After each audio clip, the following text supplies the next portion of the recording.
A histogram displays the data by using vertical bars of different heights. Each bar represents a group of data. The range of each bar can be set as needed. If one bar is higher, it means that more data falls into this specific range. The intervals of the data, and therefore the bars, are called bins. The number of samples falling into the range of one bin is called the frequency of that bin. In difference to a bar chart, there are no gaps in between the bins in a histogram. That is because the histogram displays a continuous data set. The bin width has to be decided by yourself, and there is no right or wrong. But make sure the histogram shows the basic trend of the data. If the bin width is too small, then it will give details about the individual data, but it is hard to recognize a trend. Equally, you will be unable to spot trends in histograms where the bins are chosen too large.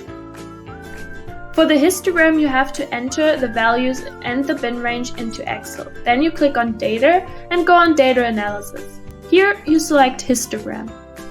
In the next window, you have to select your input range, which are the values, and your bin range that you entered before.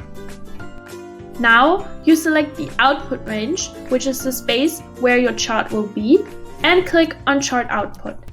Now your histogram will appear. A histogram is a continuous data set. Therefore, we have to set the gap width to 0. Just double click on the bars and then the menu will be there.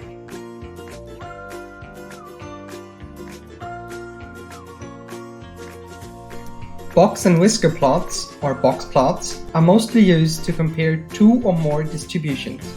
They do not show as much detail about the individual distribution as scatter plots or histograms, but give a good overview whether there are unusual observations, for example outliers. The plot shows the median that divides the data into equal sets by a straight line within the box. The ends of the box represent the lower and upper quartile, which are the values in the middle of both sets.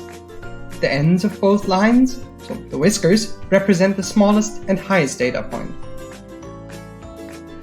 For the box and whisker plot, you have to select your data first.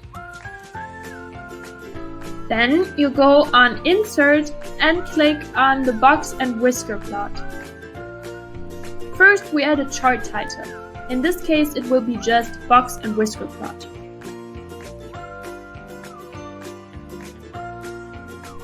Now we have to adjust the y-axis so it looks better. Double click on it and set the maximum and minimum as needed. Here we select a minimum of 1200 and a maximum of 1900. Now we double click on the x-axis because we don't need it, but we need to add a legend.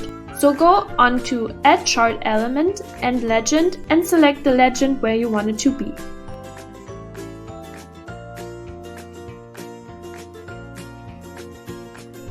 Column and bar charts display categorical data, like drugs, animals, or experiments, with bars that show the answer to how many or how much for each category. Bar and column charts are different from histograms because they do not show continuous data. A column chart uses vertical bars to display data where the category is presented on the x-axis and the discrete value on the y-axis. In a bar chart, it is the opposite, meaning it has horizontal bars. For the column chart, you click on Insert and go onto the 2D stack column. Now we select the data. Our data range will be our numbers, including the dataset labels.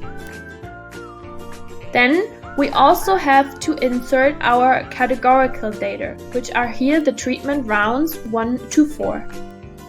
If we click now on OK, our chart will appear, and we enter a chart title, which is here the column chart. Now we go on Add Chart Element and select a legend, so we know which part of the column represents what. Lastly, we need to add axis titles for both the Y and the X axis. We name them here Treatment Round and Plant Count.